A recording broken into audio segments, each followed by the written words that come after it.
Bonjour, on arrive au jour 3. Ce que nous croyons. On arrive à l'introduction de la partie 1. C'était avec Jeff Cavins. C'était un ancien pasteur protestant converti au catholicisme. Alors, c'était un bel entretien entre Father Mike et Jeff Cavins. Et il nous a parlé, comme on l'a vu précédemment, comment que le catéchisme a 4 piliers. Et il était là pour présenter le premier pilier, le credo, ce que nous croyons. Father Mike a fait une petite prière. On va en faire une ensemble. Père Céleste, merci on te rend gloire, on te rend grâce. Merci de nous avoir amenés aujourd'hui jusqu'au jour numéro 3.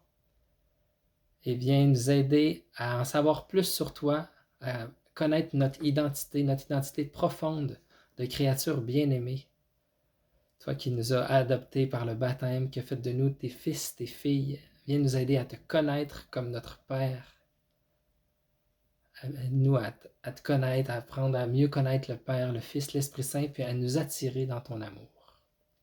Puis viens nous aider à nous bénir, qu'on puisse se rapprocher de toi, Seigneur. Viens nous bénir. On te prie au nom de Jésus. Amen. Et voilà, on commence le pilier numéro 1. On en a pour quelques minutes. Je vous avertis d'avance, c'était une longue vidéo. Je vais essayer de résumer, mais il y a tellement de choses qu'ils ont dit, alors qu'ils ont dites. Jeff Cavins disait d'abord, avant de parler de la partie numéro 1, il faut faire un zoom arrière pour voir un peu tout le catéchisme, les 4 piliers. Et puis, il parlait d'une citation d'un homme que je ne connais pas, Frank Sheed, qui disait « Le problème avec le catholicisme, c'est souvent que les enfants arrivent à l'école, puis après le secondaire, puis après le lycée, puis il leur reste pas grand-chose du catholicisme, de ce qu'ils ont appris dans les cours. Alors, à quoi ça sert dans le fond? » Mais justement, avec le catéchisme, on va pouvoir vraiment mieux approfondir notre foi, voir qu'est-ce qui nous reste de notre foi, de ce qu'on a appris, mais pouvoir vraiment l'approfondir. Il nous disait comment que les 4 piliers, c'est vraiment un outil pédagogique, en fait. Les 4 thèmes. Le premier pilier qui est le credo, ce que nous croyons. Le deuxième pilier, les sacrements, comment nous adorons. Le troisième pilier qui est la vie morale, comment nous vivons. Et le quatrième pilier, comment nous prions. C'est les 4 parties du catéchisme. Et dans le credo, en fait, ça va de toute l'histoire de la Genèse jusqu'à Jésus, jusqu'à l'Esprit Saint, jusqu'à l'Église, jusqu'à aujourd'hui. Puis on voit dans le credo qu'on va prier, qu'on prie à tous les dimanches, vraiment le plan de Dieu, mais en miniature. C'est Dieu qui vient nous chercher, qui veut nous faire entrer dans sa vie. C'est tellement beau. Qui a un plan d'amour pour chacun de nous. C'est vraiment génial. Et puis, c'est pas seulement une liste de choses qu'on croit, mais c'est vraiment une relation d'alliance, une relation d'intimité, d'amitié qu'on est invité à vivre avec lui. C'est ce que le Seigneur veut partager avec nous à travers ce qu'on va voir dans le catéchisme. Il ne veut pas juste qu'on apprenne des choses sur lui, mais qu'on participe à sa vie. On peut lire le catéchisme comme une encyclopédie, on cherche sur un sujet, on va à la fin, mais c'est beaucoup plus que ça. C'est vraiment une intimité, une relation avec lui. C'est plus qu'une connaissance, c'est vraiment une relation. Le credo parle de cette quête-là de Dieu, Dieu qui nous recherche. Dieu, bien avant qu'on le cherche, le Seigneur nous cherchait, lui. Alors il a soif qu'on vienne à lui. Et puis il disait qu'il y a 3 façons pour nous de connaître quelque chose de Dieu. Il y a par la création, les lois de l'univers, la gravité, toutes les étoiles, etc. Ensuite, il y a l'être humain, puis notre désir de Dieu, et puis aussi par la raison. Ensuite, c'est pas tant juste de savoir des choses, mais à un moment donné, c'est Dieu qui agit, qui vient. La 4e façon, c'est ce qu'on va voir dans le catéchisme, c'est qu'il nous dit oui, vous pouvez apprendre des choses sur moi à travers la création, à travers la personne humaine, à travers notre raison. À un moment donné, on arrive à une limite. À un moment donné, je vais donner l'exemple du film The Truman Show, le show Truman, je ne sais pas si vous l'avez vu. L'homme, il est comme dans une vie, puis il ne sait pas qu'il est filmé, mais à un moment donné, il arrive au bout, il voit l'océan, et puis là, il se rend compte que tout a été monté, là, puis il arrive au bout, puis il monte les escaliers, puis il ouvre la porte. Puis là, il demande à l'homme, il dit, qui es-tu? Puis là, il dit, je suis ton créateur. Puis là, c'est le parallèle qui disait, c'était un peu comme ça avec Dieu. À un moment donné, on a utilisé nos limites humaines. Puis là, c'est là qu'arrive la révélation divine. C'est ce qu'on va voir dans le credo, puis dans la... Tu sais, il y a la partie humaine qu'on peut pour aller vers Dieu, mais après ça, c'est Dieu qui se révèle, puis qui se livre à nous. C'est vraiment le Seigneur, Dieu, qui vient parler à l'homme. Comme un père qui vient parler à ses enfants, en fait. Il descend à notre niveau, il prend notre langage, il descend à notre faiblesse, il s'adapte à nous. C'est tellement beau, c'est ce qu'on voit dans le credo. C'est ce qu'on va étudier dans cette partie-là aussi, la révélation de Dieu. Puis cette révélation-là commence par la recherche. Si on regarde dans le plan de lecture, la première partie, c'est la recherche. Ensuite, Dieu qui va lever le rideau puis qui va se révéler. Il se révèle dans l'Écriture sainte, dans des mots, dans des actes. Puis peu à peu, on en apprend plus sur c'est qui le Père, comment il était, si on peut vraiment y faire confiance. C'est vraiment magnifique. On ne peut pas dire que c'est un Dieu qui se cache. C'est un Dieu qui dit « me voici », un Dieu qui se révèle à nous. C'est ce qu'on voyait déjà dans les premiers numéros du catéchisme. On voyait déjà tout son plan. Mais en même temps, dans les prochains jours, c'est sûr qu'il y a des mots qu'on va voir qui vont peut-être être des nouveaux mots qu'on n'a jamais vus. Puis là, il nous disait « relax, pas de panique, c'est normal qu'il y a des choses qu'on ne comprenne pas tout. C'est pas ça le plus important. Laissons-le se révéler à nous, puis pas besoin de tout comprendre. » Là, il donnait un exemple. Il dit, on n'est pas en train de lire un petit manuel pour faire une petite voiture en plastique. Là, on parle du Dieu de l'univers qui a tout créé, le monde. Alors, c'est peut-être normal qu'on ne comprenne pas tout. Soyons patients, soyons doux avec nous-mêmes. C'est normal de ne pas comprendre toute la première fois. Puis il nous invitait vraiment à écouter avec un cœur de fils, avec un cœur de fille. Vraiment avoir ce cœur-là, un cœur qui veut en apprendre plus sur Dieu, qui veut se rapprocher de lui, qui veut le connaître, qui veut l'aimer.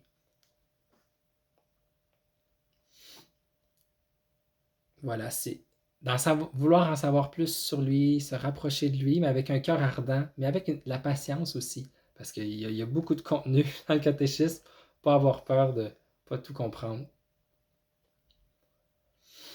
Puis, le Seigneur, il veut nous connaître aussi, puis il veut qu'on le connaisse, lui. C'est dans les deux sens. Mais il disait aussi, l'important aussi, c'est d'y faire confiance à chaque jour. Pas juste une connaissance au niveau de la tête, mais mon cœur, de faire confiance. Que ça m'amène à lui faire confiance toujours plus à chaque jour. C'est ce qu'on va apprendre en lisant le catéchisme ensemble. Puis il disait aussi, souvent on a une vision de Dieu, mais finalement, en lisant le catéchisme, on va se rendre compte que notre vision de Dieu, peut-être que notre Dieu était trop petit, que Dieu est beaucoup plus grand que tout ce qu'on peut penser de lui, s'imaginer de lui. C'est tellement magnifique quand on réalise la grandeur du plan de Dieu, l'Église, Marie, les saints, les sacrements. C'est wow, c'est tellement magnifique. C'est plus grand que ce qu'on pouvait imaginer. Puis Dieu qui nous communique ça, qui veut se révéler à nous à travers toute la Bible, la tradition. Il disait aussi comment, que je l'avais déjà dit, qu'on n'est pas des gens du livre, mais qu'on est des gens de la parole. Jésus qui est la parole vivante, qui est le Verbe incarné. Puis ce qu'on croit, ben c'est révélé justement à travers l'Écriture et à travers la tradition.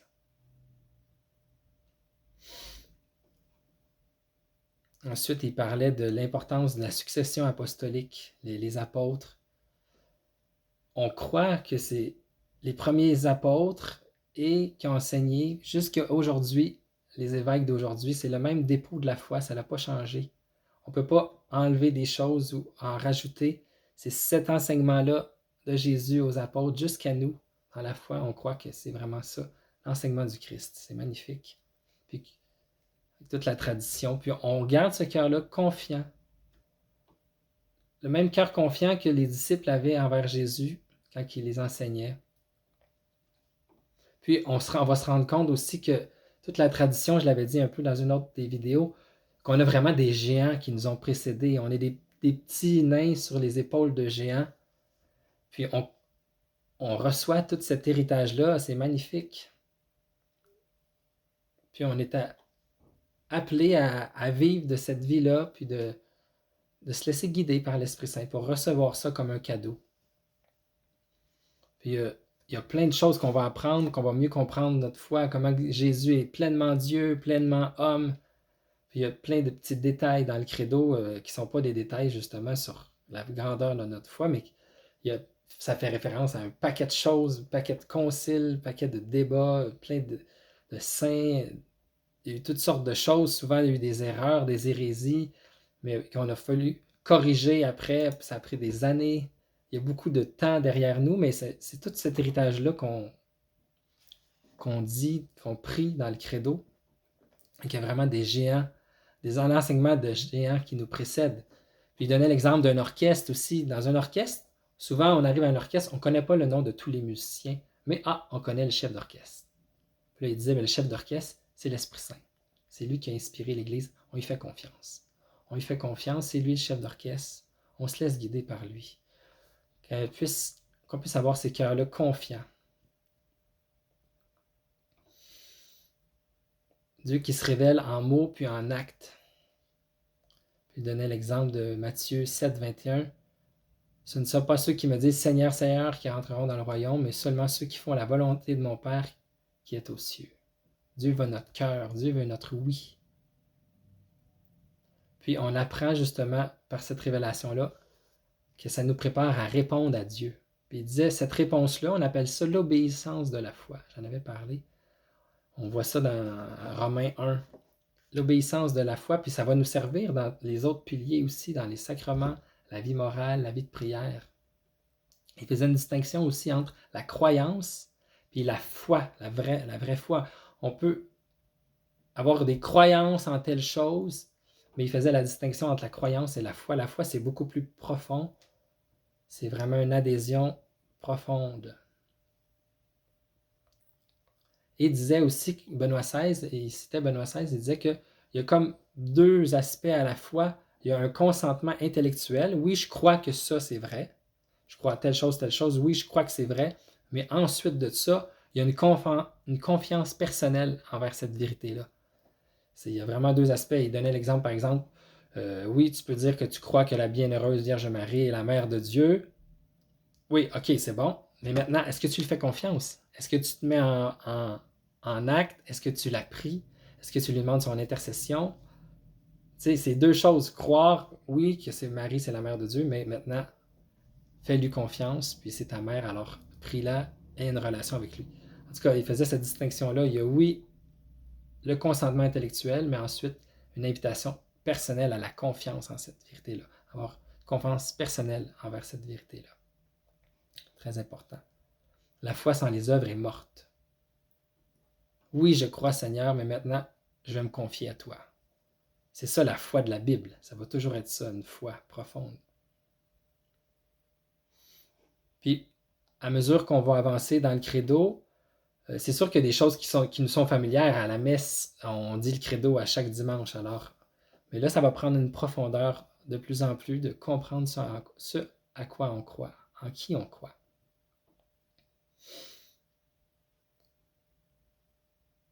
Puis, il disait aussi comment que le credo, c'est pas juste une liste de choses à checker. Oui, ça, je crois ça, check, check, check. Mais au contraire, c'est vraiment quelque chose qui doit nous transformer, qu'on puisse vraiment avoir confiance en toutes ces choses qu'on va étudier ensemble, qu'on va voir en fait, qu'on puisse vraiment voir la vie différemment, mais qu'on puisse surtout vivre différemment. De voir en qui on a confiance, que c'est celui en qui nous croyons, c'est à lui qu'on veut abandonner toute notre vie, puis faire confiance, puis vivre avec lui, avoir un cœur confiant vraiment. En qui on fait confiance. C'est ça qui va faire la différence dans notre vie en fait.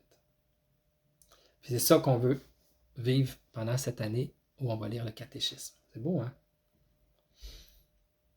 Puis si on se confie vraiment en Dieu, ça va faire toute la différence.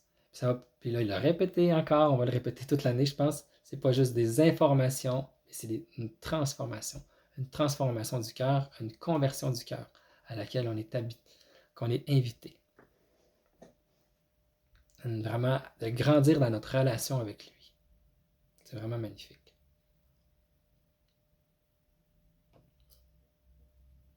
Donc, le premier pilier qu'on voit, c'est le credo. Et on va voir toute l'Église, comment on peut étudier l'Écriture sainte, mais aussi comment on peut l'interpréter. Puis là, quand on va lire, c'est comme s'il disait, comme si le Seigneur nous disait, venez, je vais vous donner quelques conseils pour comment faire. Puis là, il donne l'exemple, il lisait, je vais lire quelques numéros du catéchisme, il donnait les numéros 112 à 114. C'est des petits conseils quand on lit la Bible. Il disait, portez d'abord une grande attention au contenu et à l'unité de toute l'Écriture.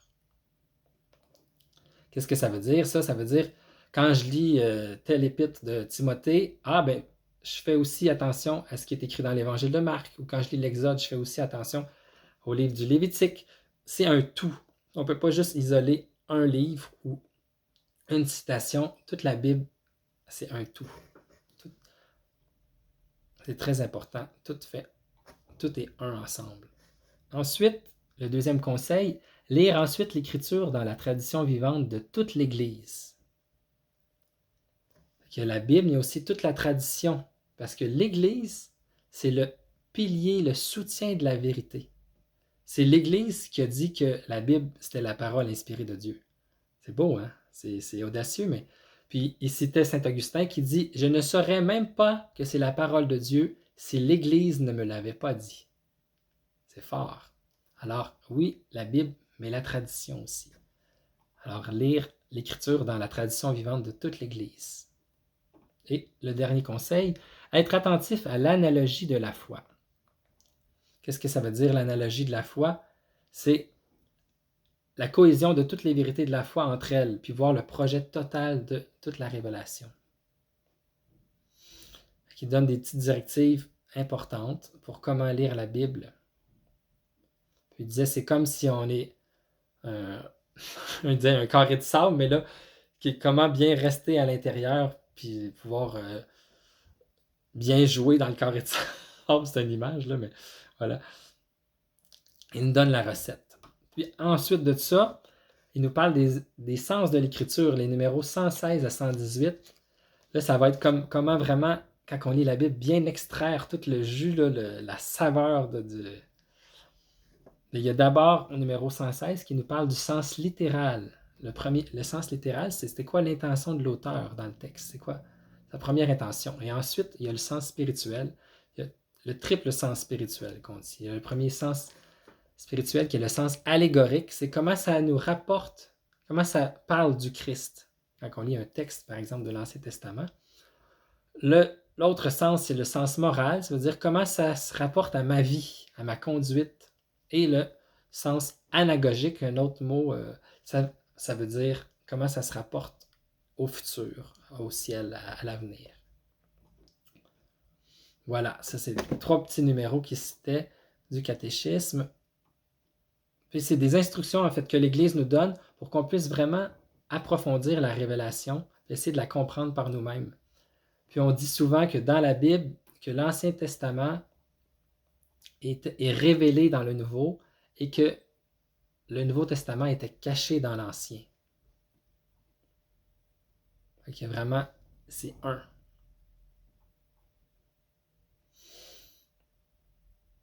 Puis c'est ça, c'est qu'il y a le credo, il y a l'écriture sainte, puis après ça on va voir le credo, puis il y a tous les conciles. C'est tout ça l'héritage qu'on va voir dans le catéchisme. Par exemple, il citait, oui, il y a eu plusieurs hérésies, des erreurs qui ont été corrigées. Par exemple, en 325, il y a eu le concile de Nicée, là où on a vraiment dit que Jésus était pleinement Dieu, pleinement homme, parce qu'il y en a qui ne le croyaient pas. Mais c'est ça. Dans le credo, chaque affirmation, c'est souvent pour répondre à telle hérésie ou telle erreur qu'il y a eu dans l'histoire. Alors, nous, on dit ça le dimanche comme ça, mais on ne se doute pas de toute l'histoire de l'Église qu'il y a derrière. C'est magnifique. Il donnait l'exemple aussi dans 431, le concile d'Éphèse, là où on a vraiment dit que Marie était mère de Dieu. Parce que c'était justement un argument envers la divinité de Jésus, c'est qu'on ne croyait pas que Jésus était vraiment Dieu, vraiment homme. Alors en disant que Marie était mère de Dieu, on disait que Jésus aussi était vraiment vrai Dieu, vrai homme. Ça, c'est l'union hypostatique, c'est un grand mot savant qui veut dire que Jésus est les deux. Il est Dieu et homme, puis c'est les deux ensemble. Il n'y a pas de confusion ni de séparation. Il donnait un autre exemple aussi du concile de Constantinople en 680-681 qui ont vraiment dit que Jésus avait deux volontés, sa volonté humaine et sa volonté divine.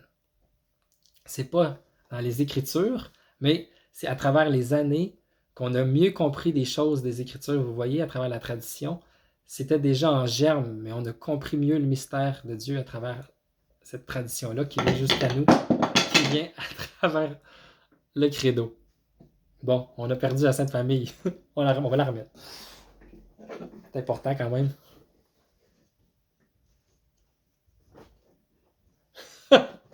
C'est bonne franquette. Hein? Je me suis mis un petit décor pour que ça fasse beau, mais j'espère qu'elle ne retombera pas. Bon, on continue. Il y avait beaucoup de choses, alors j'essaie de résumer là. Une chose qui est belle aussi, ceux qui ont un catéchisme papier, je vous invite à aller voir à la fin du catéchisme, il y a une table des matières. Bon, mais juste avant la table des matières, où est-ce que tous les mots, là, le lexique, il y a un endroit où est-ce qu'on voit tous les livres de la Bible qui sont cités, puis ensuite de ça, il y a tous les documents, tous les conciles, tous les documents pontificaux, tous les documents ecclésiastiques, et tous les saints, les saintes, jusqu'à aujourd'hui. C'est magnifique. C'est là qu'on voit que c'est tout ça, la tradition, tout le catéchisme, c'est tout ce trésor-là. C'est vraiment extraordinaire, là. Vous irez voir, c'est superbe. C'est tout ça la tradition vivante de l'Église. C'est magnifique. Quand on dit « je crois en la Sainte Église catholique », c'est tout ça, tout cet héritage-là. Et c'est une communion avec Jésus. Il citait un autre numéro du catéchisme, le numéro 787, qui dit « Dès le début, Jésus a associé ses disciples à sa vie. Il leur a révélé le mystère du royaume. Il leur a donné part à sa mission, à sa joie et à ses souffrances. » C'est fou, hein? Pas juste à sa joie, à sa mission, à sa joie et à ses souffrances. Alors, on apprend quelque chose de plus sur Jésus, de ce qu'il veut. On est des fils et des filles, mais on communie à toute sa vie. Il nous partage sa vie, mais sa joie, ses souffrances aussi. C'est vraiment magnifique. C'est lui le Fils de Dieu, c'est lui le roi des rois, le médecin, le conseiller. C'est lui qui nous guérit, c'est lui qui a souffert tous les péchés du monde. C'est lui qui ressuscite, mais c'est lui qui est là pour nous.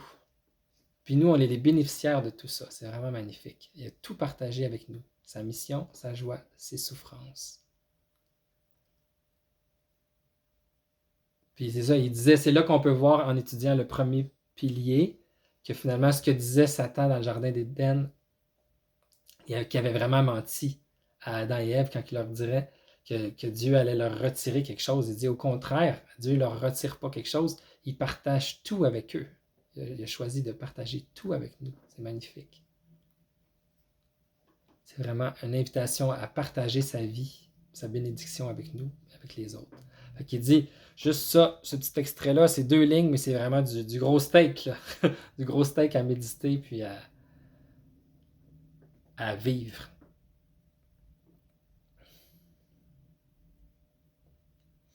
C'est ça. Pendant l'année, ça va être important de se rappeler ces choses-là.